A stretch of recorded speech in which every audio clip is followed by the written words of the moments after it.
Stand by. Hey everybody, it's Bendy Hammers with Steel Target Paint Team and Bendy Hammers shooting page. So I had a great morning this morning. I went and shot the Brandon Collins shoot. And I was fortunate enough that I actually took first place in the open division, which was a mixture of all pistols and dots and things like that. I RO'd stage 1. My wife and I did all day long, which was a great opportunity for us. It was really nice for me to be able to see every single person come through on a stage. I even went so far as to not take a break simply because I wanted to make sure that I saw everybody. It was a great match, a tremendous success. Tyson Kilby and Larry Drake and everybody else involved did an amazing job. There was a couple things I wanted to address though that I saw that I really wanted to be able to reach out and help a couple people with, even at the time, because it would have been an immediate help to them. On the particular stage that I was the RO for, we had movement and things like that and shooting through ports. So one of the things, several of the things that I saw, I kind of want to address and maybe help a couple people with, because it's actually kind of like what I said about my other video. It's a little bit of low-hanging fruit.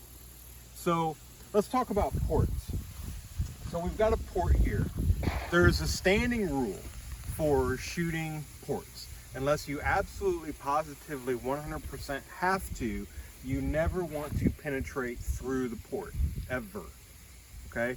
And what that means is whatever target it is that you're shooting, you want to do that from back a ways, okay? Even if you have to move a little bit. Now, obviously, this is not the same port that we had set up. I've manipulated these walls into trying to replicate what we saw today. However, I think I can still get the idea across without the crossed, the slanted type ports that they had. So again, we have a port here, so no matter where a target is, if I can see it through this port and I'm going to shoot it through this port, I never want to get my gun inside that port, okay? So what I mean by that is when I come up to shoot this, and we're empty here, I just like to have a magazine in there so I can see it for reference.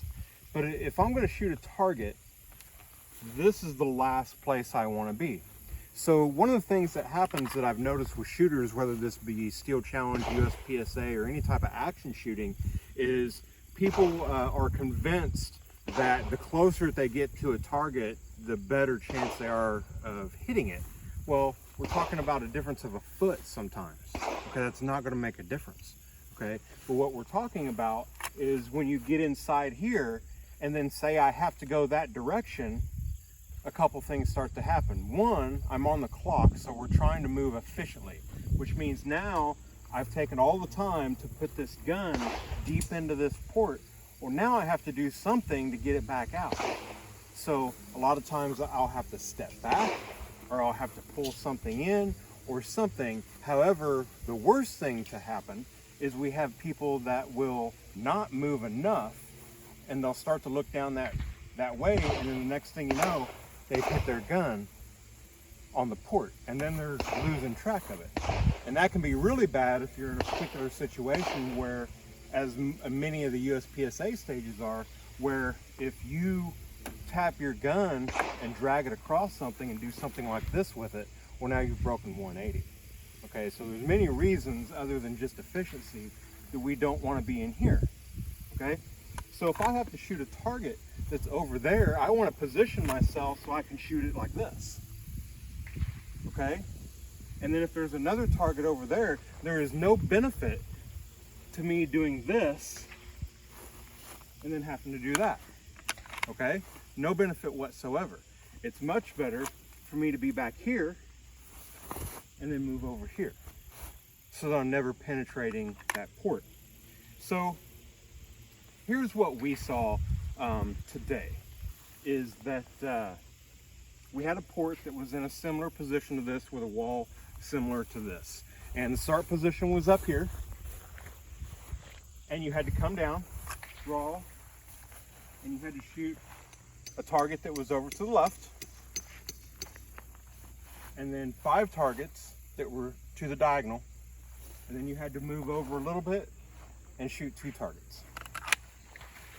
So I had a target over here to my left, a little bit more to my left, and they were distanced. And then 2 plates off to the right. Okay, so the way that I shot this was when I came in from the start position, I drew as I'm coming in, and I'm shooting this one over here, and not penetrating the port whatsoever. And then all I'm doing is taking a little shuffle step to see if you shot it today, to see those distance 5 round targets. Okay, so here I am with that.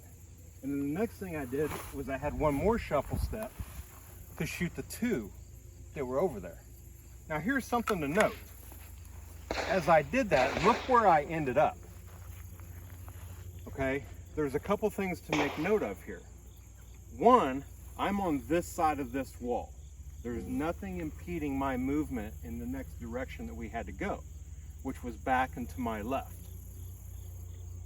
So you want to take that into consideration. There were a lot of people that wound up getting tied in here, and then they're doing this, and then they turn to run, and they're either running into this wall or something of that matter, which is fine. I mean, if you're a newer shooter, that's perfectly fine. I'm just trying to show you a way that you can position yourself better. Think about where your footwork's going to be.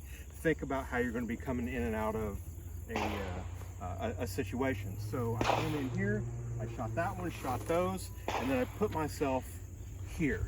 Okay, so now there's going to be a couple more things from this position and this position, very importantly. So I'm finishing, it was actually about here, I'm finishing by shooting 2 targets. And to go another step, to be honest, I came in here, I shoot these 2, I take my shuffle step to get my 5 that were over in the corner, and then actually when I went to shoot the 2 on the right, I didn't just move this way. I actually took a big step back, and I was actually all the way here now. And that was while I was moving to shoot those last 2. So there was a mandatory reload in this stage, okay? And this is pretty much where everybody chose to do it, okay? Which was the right place to do it. However, what we saw was people getting discombobulated right here, okay? So here's what we were seeing. Here's what we had, was people were shooting here, and then they were turning, and it was okay to point this direction, okay? But what was happening was people were getting all messed up right here because they're trying to do their reload here, okay? So they're coming out of this port here, and then they're turning and they want to go this direction.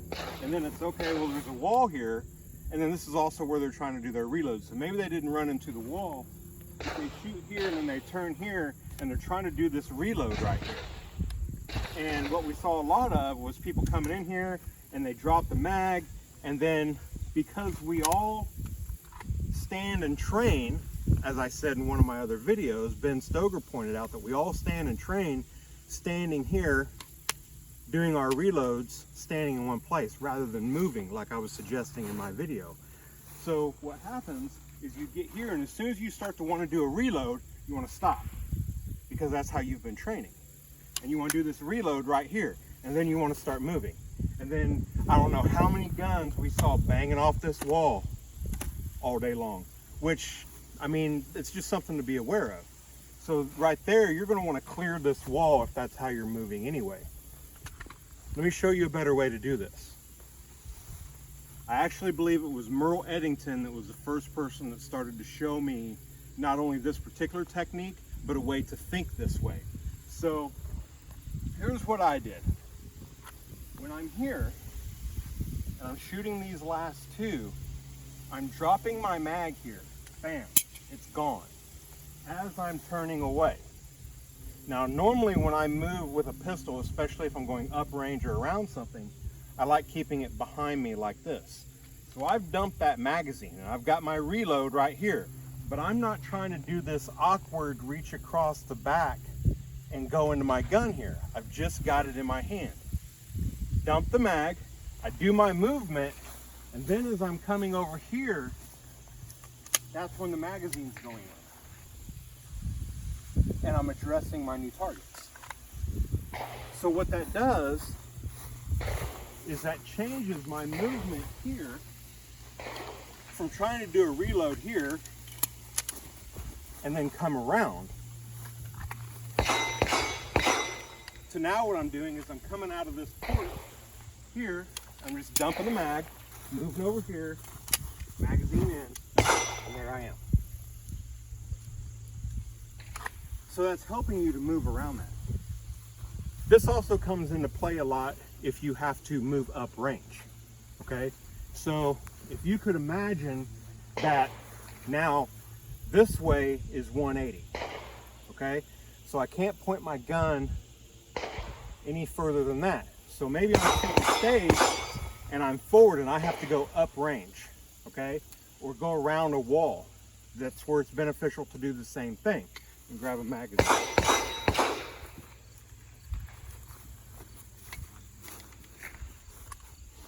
So let's say that this is my down range and I'm shooting here, and this is where I'm going to also do a reload. I have to do a reload.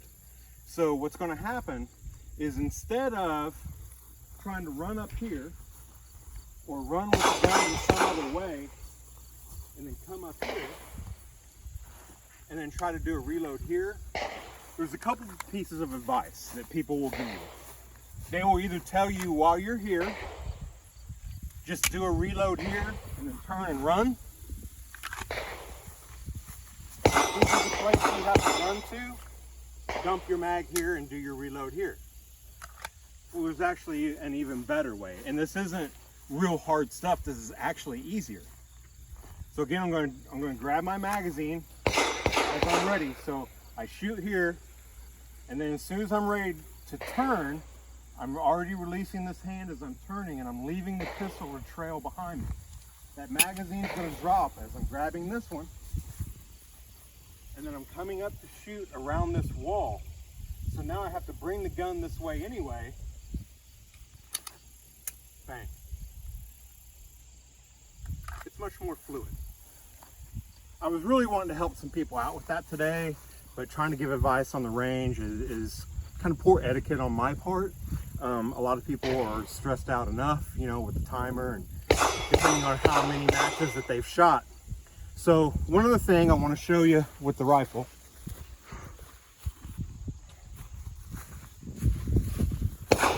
This was something else that I saw all day that a lot of people could have benefited from. It was empty. Same thing with the rifle. I don't want to penetrate into this port at all, no matter how long the rifle is. I want to stay here. That's where I'm shooting that first target, here. And then I'm moving and I'm shooting here. And then I'm moving over here. Same spot, if you notice. So this is where it got complicated for a lot of people, and even some well-trained people, that this one small tip that was passed on to me that I'm going to pass on to you would have been very beneficial to them. One of the best ways that you can move with a rifle is, a lot of people try to bring it down here, or they try to do this number and run. There's another thing to consider, another A way. Consider this. If this is my normal shooting stance, I can take the butt of this gun and put it over my shoulder, universal carry, universal safe, and I can bring this all the way up here. So when I get to this position and I got to come around this wall behind me, go ahead and come around this way. And I'm going bang, bang on these two targets here, and then I have to turn. So we saw people doing a lot of different things. We had the match shooters who were used to not trying to break USPSA 180, but we were given permission that that berm to our left was okay. They were still coming around like this. Most people were trying to do something like this. It's very simple. When you're here and you go here, put this up over your shoulder, and then you're right back in the fight. Now, with this being that I have to turn and face the other way, the way I did it was I maintained that position. Here, up over the shoulder, around, all the way around, and then as I'm turning, the rifle's coming back out. This is not what we want. Because when we gotta go that way, we gotta take a step back, bring the rifle out. Okay? So I hope that that's gonna be a little bit of a tip for some people, because it's a very easy tip. It's not something that anybody's doing wrong. It was just a tip that was shown to me, and I would like to pass it on to others. And this was a tip that when it was given to me, kind of changed my way of thinking about a lot of things. It pulled me out of the box, so to speak. So one other tip that I want to kind of put out there, that we saw a lot of today. There was, I don't know how far it was, let's say maybe 20 yards. There were 5 hanging plates. I'm gonna guess that they were large. I mean, they might have been 12, they could have been 10, but I think they might have been 12s. And people were having a lot of trouble with those. And what the common thing that I saw is shooting steel has an element to it. Steel wants to draw your eye to it, okay? So, especially with pistol and especially with iron sights, what people are doing is they're shooting the pistol, but what they're doing, again, we're empty, is as soon as they're starting to pull the trigger and look down range, that's when the trigger's going off. And there was one, I don't know this person, she was an accomplished shooter, and several people said this, but there was one that was a more accomplished shooter that wound up saying, you know, why am I not hitting those plates? And I told her at the end, what you're doing is you're putting your sight on the plate. And you're thinking that you're holding the gun there, but then you're looking over the top of the gun and you're looking at the plate as you pull the trigger. And invariably, you're moving the gun, okay? And that's what our brain wants to do. Our brain wants to see what we're hitting. It wants to see the hit. Iron sights, you must, at all times, must freeze your focus on the front sight and not leave it. That plate should actually be fuzzy. Most of you know this, okay? That this is, I'm not trying to be patronizing, but I'm trying to remind that steel is what really wants to take you away from this. So when you've got your sights on that plate, you must maintain that stare on that very top tip edge. You're not looking at the whole sight, okay? A tip from Larry Drake. You're not looking at the whole sight. If you're shooting a Glock or something like that that has a dot in the front sight, you're actually staring at that little sliver of black that's above the dot. We're not looking at the dot. The dot is just there to help you pick it up quicker. You are staring at that sliver of front sight all the way at the top. And then you're getting your good sight picture alignment at the back, but then you have to stay on it. You have to stare at that front sight while you pull the trigger. People were missing those simply for no other reason than they're putting their gun on it, aiming it, and then right as they pull the trigger, they're looking at the steel, okay?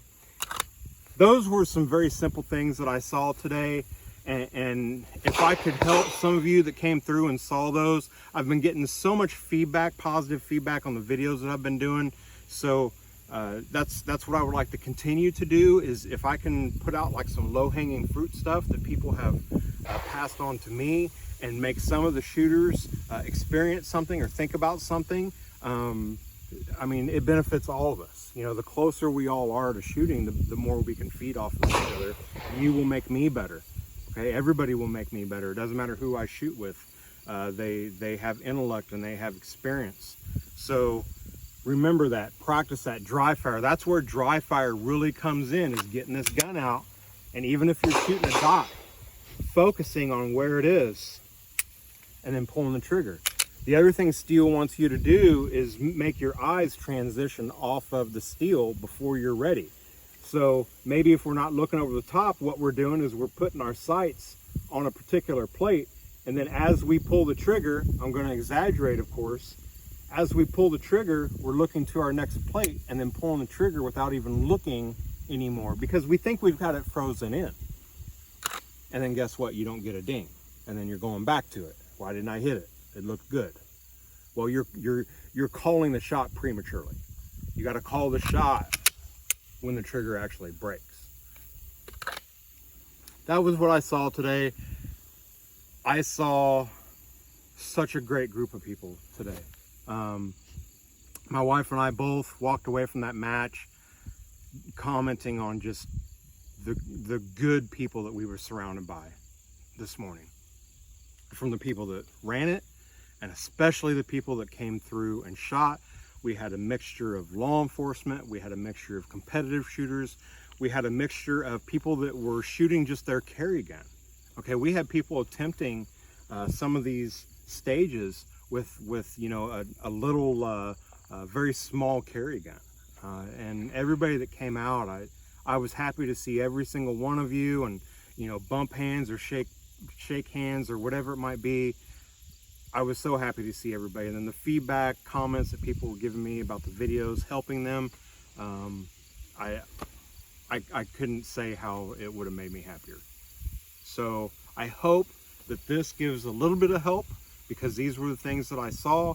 If you can remember anything when you come up and look at a stage, never, ever, ever penetrate into a port. Always, you're better off to be back away from it. And sometimes even from this far. It may very well be worth it for a USPSA stage for me to go nowhere near that port and just shoot it from here. Okay? So that's what I want to pass on. Your feedback is greatly appreciated. Thank you very much.